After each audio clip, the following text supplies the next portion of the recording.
We hear the word Kafkaesque thrown around in conversation all the time, don't we? You might hear someone use it to describe a brutally long line at the post office, a frustrating customer service phone call, or some completely baffling company policy. But is that really what Franz Kafka was getting at when he wrote his defining masterpieces?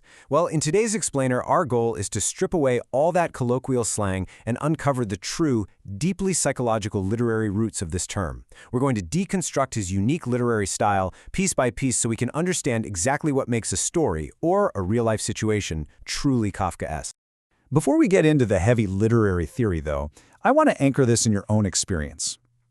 Have you ever felt crushed by a faceless system? Have you ever found yourself trapped in an absolutely incomprehensible scenario? Maybe dealing with an automated system that just keeps sending you in circles, or following a set of strict rules that make absolutely zero logical sense, yet you're completely powerless to change them. Hold on to that feeling of sheer helplessness for a second. Because that frustration, that deep isolation, is the exact emotional baseline of the abstract theory we're about to explore today. Okay, let's dive into this. Here is our roadmap for today's Explainer. We'll start by looking at the overarching Kafkaesque enigma. Then, we'll break it down into 4 distinct literary pillars: modernism and fragmented realities, dream logic and absurdity, bureaucratic and psychological horror, and finally, how his works function as parables open to interpretation. By looking at these separate ingredients, the final recipe is going to make total sense. Let's start with Section 1, the Kafkaesque Enigma, and Kafka's refusal to fit into a traditional box. When scholars look at Kafka's major works, like The Castle or The Metamorphosis, they kind of hit a wall. His writing simply cannot fit neatly into a single traditional category. It actually straddles several major literary movements all at once. He pulls threads from different genres, twisting them together to create a highly distinct, incredibly potent atmosphere.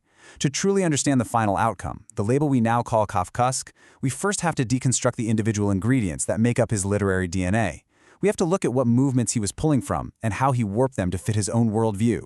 Which brings us to Section 2, Modernism and Fragmented Realities, and his rejection of the 19th century.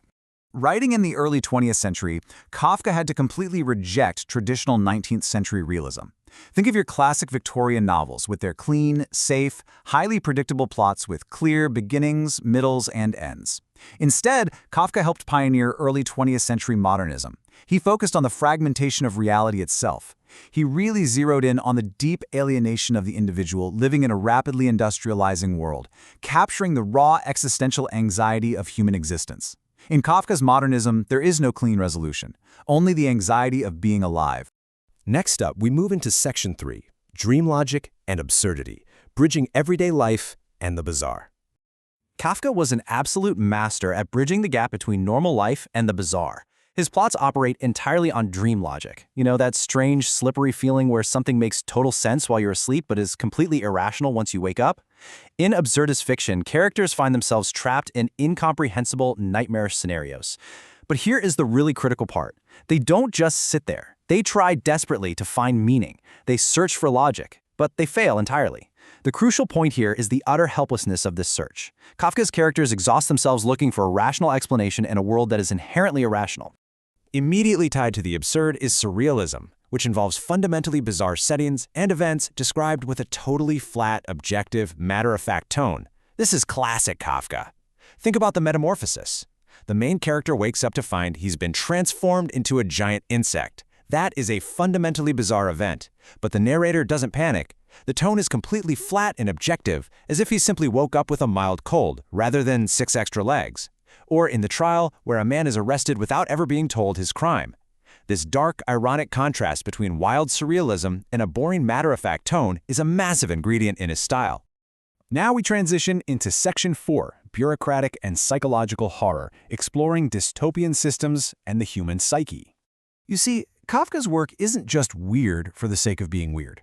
Internally, his stories are deep, agonizing plunges into the human psyche. Kafka's writing pulls out themes of profound guilt and deep, crippling isolation. He explores the subconscious anxieties that keep us up at night, as well as really intense generational and parental conflict. When his characters are trapped in these bizarre, absurd situations, what we're really watching is an externalization of their internal psychological dread. Now, what's really interesting about this is where Kafka got the inspiration for these external, nightmarish systems. He got it from his day job. Kafka was a legal professional. He understood the gears of administration. He took that very real, mundane background and warped it into his fictional worlds, creating these vast, faceless, totally irrational administrative systems. His brand of horror isn't about monsters hiding under the bed. It's the horror of an impenetrable bureaucracy. In Kafka's dystopian horror, the bureaucracy is entirely impenetrable. You can't just speak to the manager, you can't even find out who is in charge. It's an irrational administration where rules apply, but absolutely no one knows what they are. And the most horrifying trait? The average person has absolutely zero power, zero legal standing, and zero voice. Just like Joseph K. in the trial, you can be aggressively prosecuted by this system without ever knowing what you supposedly did wrong. This takes us to our final ingredient in Section 5, parables open to interpretation, and modern allegories. We've looked at modernism, absurdity, and bureaucratic horror, but how do we actually digest these strange stories? Well, many scholars view Kafka's works as modern allegories or secular parables. If you look at traditional biblical parables, they exist to offer a very clear moral lesson. They teach you right from wrong.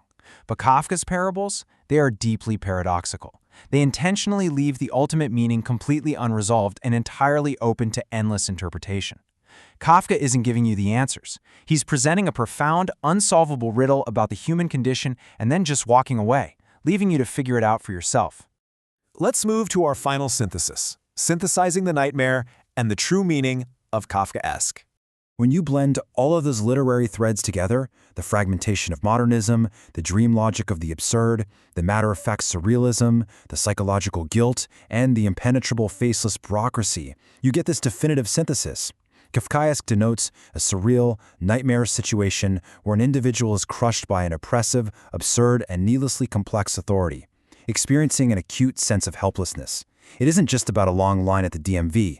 It is about a fundamental existential dread. It's the terrifying realization that the system governing your life is irrational, that you have no power to fight it, and that your desperate search for logic is entirely in vain. That deeply psychological, brilliantly constructed atmosphere is Kafka's true genius. Which leaves us with a final thought to ponder. Now that you know the true literary depth of this concept, the dream logic, the absurdity, the faceless administration, I want you to look at the world around you. How do you navigate the genuinely Kafkaesque systems in your own modern life? When you encounter an irrational bureaucracy that strips away your power, how do you keep from falling into that acute sense of helplessness? It's a fascinating challenge, and I really hope this explainer has given you the structural lens to view it in a whole new light.